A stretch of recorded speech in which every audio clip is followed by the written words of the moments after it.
GIT की smart class में आप सभी का स्वागत है। और फंडामेंटल की इस क्लास में आज हम पढ़ने वाले हैं टाइप्स ऑफ कंप्यूटर के बारे में। देखिए, आमतौर पे अगर हम बात करें कंप्यूटर के बारे में तो कंप्यूटर हम बहुत सारा देखते हैं, लेकिन किस कंप्यूटर का क्या नाम होता है और किस कंप्यूटर का क्या काम होता है, वही आज की क्लास में समझना। तो जैसे कि यहाँ पे पहला पीपीटी हमारे पास आया है, कंप्यूटर के प्रकार, यानी कि टाइप्स ऑफ कंप्यूटर। अगर हम इसके बारे में बात करें तो देखिए, इसमें स्ट्रक्चर में बताया जा रहा है कि मुख्यतः कंप्यूटर तीन प्रकार के होते हैं। कितने प्रकार के? तीन प्रकार के कंप्यूटर होते हैं और तीनों अलग अलग अपना हिसाब से काम करते हैं। जैसे कि यहाँ पे पहला जो कंप्यूटर दिया है, यहाँ पे पहला कंप्यूटर लिखा है on the basis of purpose. Basis of purpose, purpose का मतलब होता है उद्देश्य, उद्देश्य के आधार पे कंप्यूटर। और सेकंड आता है on the basis of technology, और टेक्नोलॉजी का मतलब होता है तकनीकी के आधार पे। और तीसरा जो पॉइंट आता है वो है basic of size and capacity, यानी कि आकार और क्षमता के आधार पे कंप्यूटर। समझ में आ रहा है ना? ये मुख्यतः तीन प्रकार के कंप्यूटर पाए जाते हैं। एक है बेसिस ऑफ पर्पज, एक है बेसिस ऑफ टेक्नोलॉजी, और एक है basis of size and capacity. तो अगर हम बात करें सबसे पहले on the basis of purpose के बारे में, तो इसमें दो प्रकार के कंप्यूटर पाए जाते हैं। एक आपका जनरल पर्पज कंप्यूटर होता है और एक आपका स्पेशल पर्पज कंप्यूटर होता है। और इसके बाद से on the basis of technology के बारे में बात करें तो इसमें तीन प्रकार के कंप्यूटर आते हैं। एक है आपका एनालॉग कंप्यूटर, एक है आपका डिजिटल कंप्यूटर, और एक आपका आता है हाइब्रिड कंप्यूटर। और इसी के साथ साथ basis of size and capacity के बारे में बात करें तो इसमें चार प्रकार का कंप्यूटर आता है, जिसमें पहला आपका लिखा है सुपर कंप्यूटर, सेकंड आता है मेन फ्रेम कंप्यूटर, तीसरा आता है आपका मिनी कंप्यूटर, चौथा माइक्रो कंप्यूटर। एक्चुअल में अगर देखा जाए तो किस प्रकार के कंप्यूटर को हम जो है on the basis of purpose का कंप्यूटर बोल सकते हैं, उद्देश्य के आधार पे कंप्यूटर। जिसमें पहला आपका दिया है जनरल पर्पज कंप्यूटर। तो जनरल का मतलब होता है सामान्य। क्या होता है? सामान्य। तो इसमें जो पहला पॉइंट हमारे सामने दिया हुआ है, यानी कि पहला पॉइंट जो आपका दिया हुआ है उद्देश्य के आधार पे कंप्यूटर, इसमें दो प्रकार के कंप्यूटर आते हैं। एक आपका स्पेशल पर्पज के कंप्यूटर आता है, दूसरा आपका जनरल पर्पज के कंप्यूटर आते हैं। तो जैसे कि यहाँ पे दिया हुआ है स्पेशल पर्पज कंप्यूटर, स्पेशल का मतलब होता है विशेष।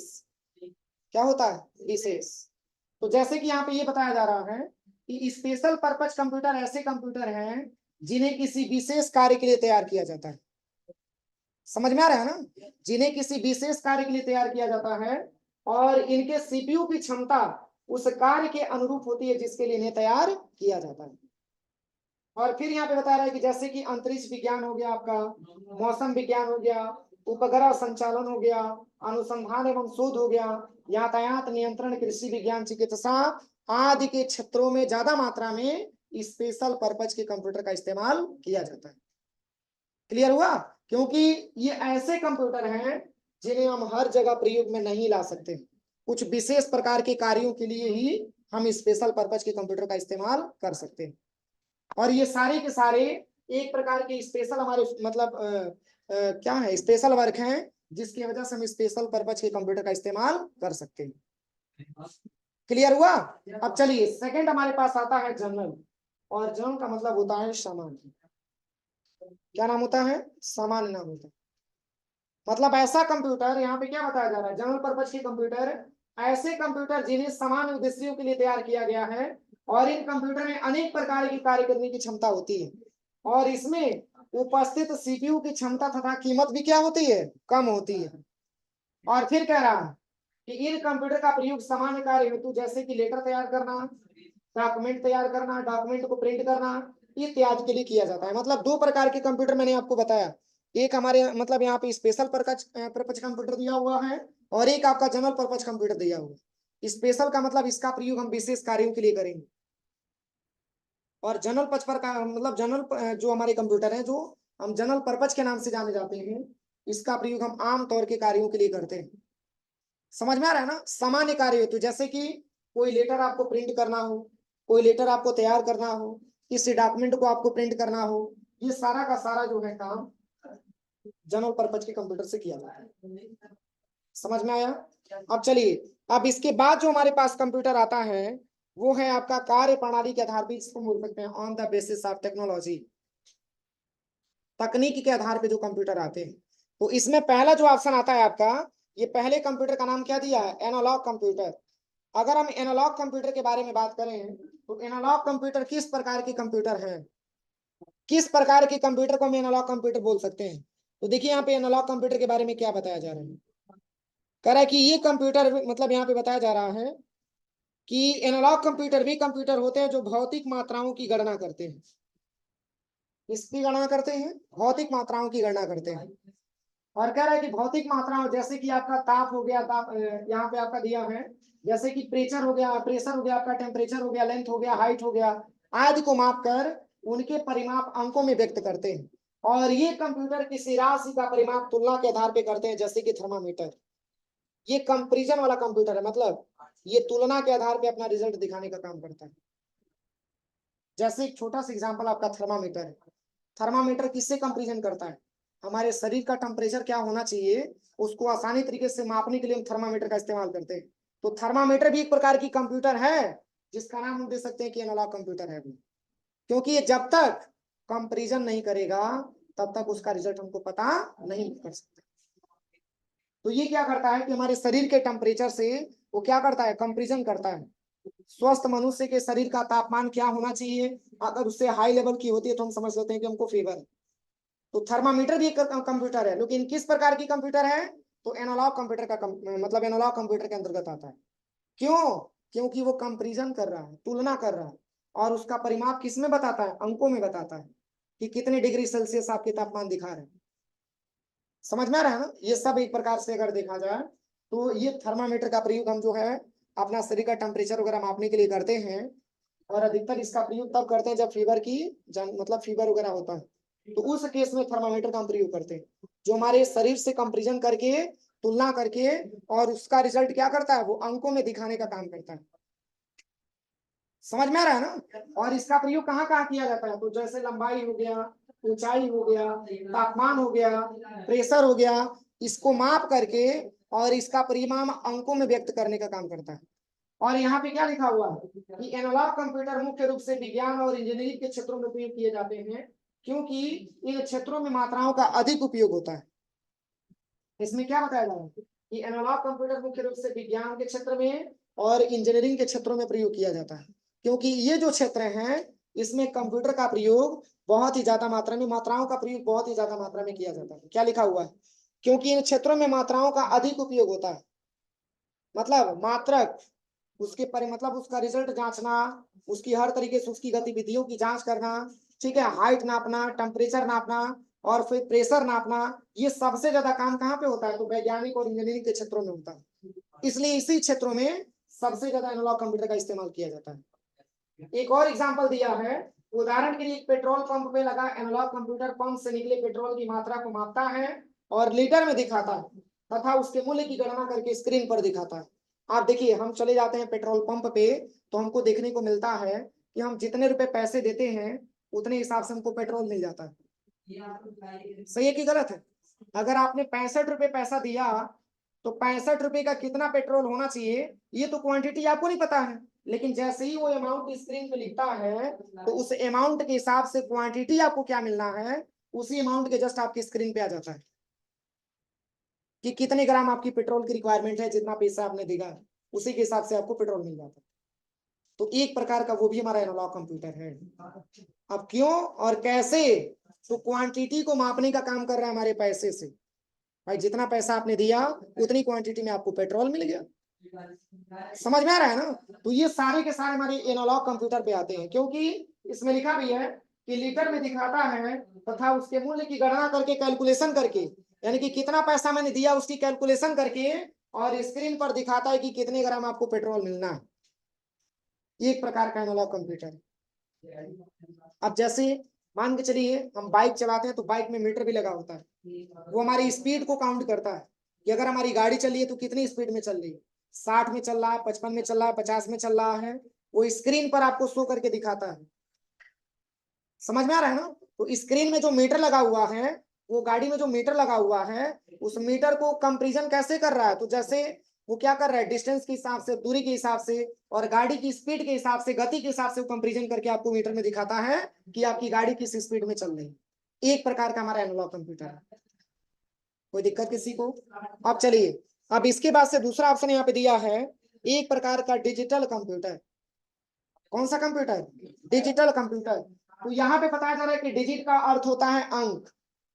डिजिट का अर्थ क्या होता है? अंक। तरह की अर्थात डिजिटल कंप्यूटर वह कंप्यूटर होता है जो अंकों की गणना करता है। किसकी गणना करता है? अंकों की गणना करता है। और ये कंप्यूटर इनपुट किए गए डाटा और प्रोग्राम को 0 से 1 में परिवर्तित करके इन्हें इलेक्ट्रॉनिक रूप में प्रस्तुत करते हैं। और डिजिटल कंप्यूटर वे कंप्यूटर होते हैं जिनका प्रयोग व्यापार में, घर का बजट तैयार करने में, पत्र लिखने में, चित्र बनाने में, संगीत सुनने में, फोटो व वीडियो देखना, गेम खेलना आदि होता है। और डिजिटल कंप्यूटर बाइनरी अंकों पर आधारित होते हैं और ये कंप्यूटर 100% शुद्धता से गणना कर सकते हैं। मतलब अगर हम बात करें सबसे पहले डिजिटल कंप्यूटर के बारे में, तो डिजिटल कंप्यूटर वे कंप्यूटर होता है जो अंकों की गणना करता है। और जैसे मैंने आपको फंडामेंटल की क्लास में, इसके पहले भी मैंने आपको बताया था कि कंप्यूटर की जो खुद की लैंग्वेज होती है, जो लैंग्वेज को रीड कर पाता है, वो बाइनरी लैंग्वेज होता है। क्योंकि हम कोई भी डेटा प्रोवाइड करते हैं अपनी कंप्यूटर में, तो वो हमारा डेटा स्टोर करता है किस रूप में? बाइनरी रूप। उसी रूप में वो डेटा को स्टोर करने का काम करता है। और यहाँ पे ये कह रहा है कि इसका मेन वर्क क्या है, तो यहाँ पे कह रहा है कि इनपुट किए गए डाटा और प्रोग्राम को 0 से 1 में परिवर्तित करके इन्हें इलेक्ट्रॉनिक रूप में प्रस्तुत करता है। और कह रहा है कि इसका मेन अगर वर्क देखा जाए तो हम जो है इसका मेन प्रयोग कंप्यूटर में कैलकुलेशन करने के लिए करते हैं, गणना करने के लिए करते हैं। और ये जो गणना करता है, ये जो मतलब यहाँ पे जो कैलकुलेशन करता है, इसमें किसी भी प्रकार की कोई एरर नहीं आता है, इसमें किसी भी प्रकार की कोई त्रुटि नहीं आता है। ये 100% प्योरिटी से गणना करके आपको रिजल्ट दिखाने का काम करता है। एक प्रकार का कौन सा कंप्यूटर होता है? डिजिटल कंप्यूटर होता है। कोई दिक्कत किसी को? अब चलिए, अब इसी में एक और कंप्यूटर आता है जिसको हम हाइब्रिड कंप्यूटर नाम देते हैं। हाइब्रिड इसी में आता है ना। तो हाइब्रिड कंप्यूटर क्या होता है? तो हाइब्रिड कंप्यूटर का मतलब अर्थ है अनेक गुणधर्मों वाला। अतः वही कंप्यूटर जिसमें एनालॉग कंप्यूटर और डिजिटल कंप्यूटर दोनों के गुण पाए जाते हैं। मतलब ऐसे कंप्यूटर हैं जिनमें एनालॉग के भी गुण पाए जाते हैं या डिजिटल के भी गुण पाए जाते हैं। ऐसे कंप्यूटर का नाम हाइब्रिड कंप्यूटर नाम दिया जाता है। और इनका प्रयोग कहाँ किया जाता है? तो वैज्ञानिकों द्वारा शोध कार्यों में किया जाता है। क्योंकि वैज्ञानिक लोग जब शोध वगैरह करते हैं, जब रिसर्च वगैरह करते हैं, तो उसमें सबसे ज्यादा अगर देखा जाए तो अंकों की भी रिक्वायरमेंट आती है और मात्रक की भी रिक्वायरमेंट आती है।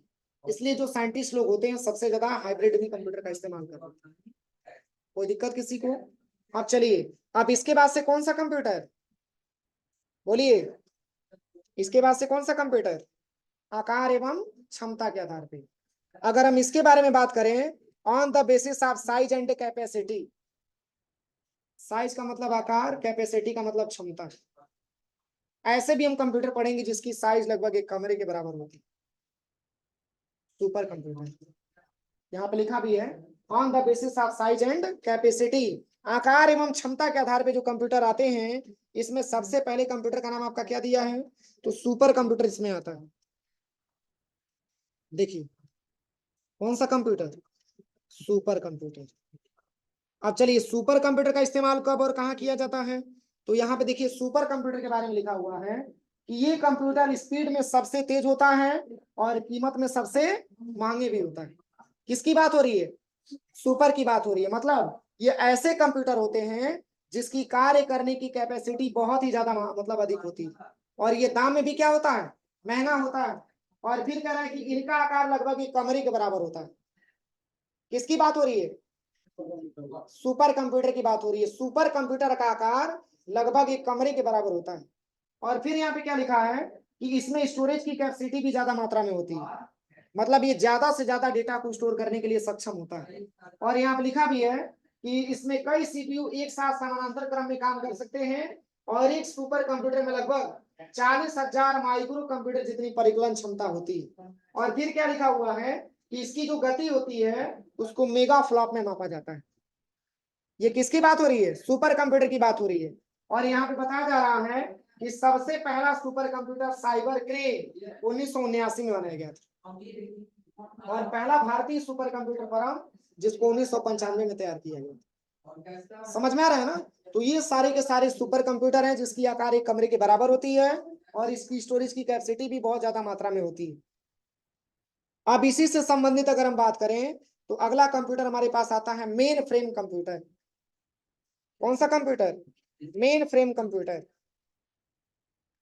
और मेन फ्रेम कंप्यूटर किस प्रकार की कंप्यूटर है? तो देखिए इसमें लिखा हुआ है कि ये कंप्यूटर आकार में सुपर कंप्यूटर से कम तथा मिनी कंप्यूटर से बड़े होते हैं। मतलब ये बताया जा रहा है कि मेन फ्रेम कंप्यूटर ऐसा कंप्यूटर है जिनका आकार सुपर कंप्यूटर से छोटा होता है और तथा जो आने वाले अभी मिनी कंप्यूटर हैं उनसे क्या होता है? बड़ा होता है। और फिर कह रहा है कि इनकी जो प्रोसेसिंग की स्पीड होती है तथा इनकी कीमत भी सुपर कंप्यूटर से कम होता है और मिनी कंप्यूटर से ज्यादा होता है। और फिर यहाँ पे लिखा है कि इसमें स्टोरेज की कैपेसिटी भी सुपर कंप्यूटर से कम तथा मिनी कंप्यूटर से अधिक होता है। मतलब ये डेटा को तो स्टोर कर पाता है लेकिन उतना स्टोर नहीं कर पाता है जितना कि सुपर कंप्यूटर करता है, पर मिनी कंप्यूटर से ज्यादा डेटा स्टोर करने का काम करता है। अगला क्या दिया है इस पर? ये कह रहा है कि ये लगातार काम करने में सक्षम है। इस पर अनेक यूजर एक साथ क्रम में काम कर सकते हैं क्योंकि इस पर अनेक terminals, monitor plus keyboard plus mouse के लिए एक ही सीपीयू प्रयुक्त होता है। मतलब कि जैसे कि मान के चलिए एक कहीं बड़ा सा सीपीयू लगा दिया गया और उसके माध्यम से 10 या 15 कंप्यूटर जोड़ दिया गया, तो ऐसे कंप्यूटर को हम क्या बोल सकते हैं? एक प्रकार का हमारा मेन फ्रेम कंप्यूटर होता है। जैसे कि मान के चलिए कि अभी हम लैब में जाएंगे प्रैक्टिकल करने, तो सबके सिस्टम के सामने एक एक सीपीयू रखा हुआ है ना, लेकिन ये ऐसे कंप्यूटर होते थे जिसका प्रयोग जैसे कि एक जगह सीपीयू कहीं रख दिया जाता था और उसी सीपीयू से सारे कंप्यूटर जोड़ दिए जाते थे, लेकिन सबका अलग अलग मॉनिटर होता था, कीबोर्ड होता था और माउस होता था। इस पूरे सिस्टम को ऑपरेट करने के लिए, चलाने के लिए एक आपका सीपीयू काम करता था। तो क्या अगर पूरे सिस्टम को ऑपरेट करने का काम एक सीपीयू कर रहा है तो क्या सीपीयू की स्टोरेज कैपेसिटी कम होगी? बोलिए, कम नहीं होगी। तो वो हर तरीके से अगर देखें तो बहुत सारे सिस्टम को ऑपरेट करने का काम एक आपका सीपीयू कर रहा है और सारे सिस्टम पे अलग से keyboard plus mouse plus monitor लगाया गया है, लेकिन सारे सिस्टम को ऑपरेट करने का काम मात्र एक ही सीपीयू कर रहा है। वो एक प्रकार का मेन फ्रेम कंप्यूटर है। क्लियर हुआ? अब चलिए, अब इसके बाद से जो हमारे पास कंप्यूटर आता है उसका नाम है मिनी कंप्यूटर। क्या नाम है? Mini computer. अब देखिए मिनी कंप्यूटर के बारे में बात करें तो मिनी कंप्यूटर किस प्रकार की कंप्यूटर है, इसका क्या वर्क होता है? तो देखिए इसमें बताया जा रहा है कि इनका आकार लगभग एक छोटी अलमारी के बराबर होता है। किसकी बात हो रही है? मिनी कंप्यूटर की बात हो रही है। जो मिनी कंप्यूटर होता है उसका आकार एक छोटी अलमारी के बराबर होता है और फिर यहाँ पे बताया जा रहा है कि ये माइक्रो कंप्यूटर की तुलना में अधिक शीघ्रता से काम कर सकते हैं। मतलब जो माइक्रो कंप्यूटर अभी हम पढ़ने वाले हैं उसकी अपेक्षा अगर हम बात करें मिनी कंप्यूटर के बारे में तो ये बहुत ही फास्ट उसके माध्यम से ये काम कर सकता है। एक प्रकार का आपका मिनी कंप्यूटर होता है। और फिर यहाँ पे लिखा है इनकी जो डाटा ट्रांसफर रेट होती है वो 40 लाख बिट प्रति सेकंड होती है। मतलब इतने मतलब तेजी से ये डेटा को ट्रांसफर करने का काम कर सकता है। बीपीएस का मतलब होता है बिट प्रति सेकंड। ये 40 लाख बिट प्रति सेकंड से डेटा को ट्रांसफर करने का काम करता है।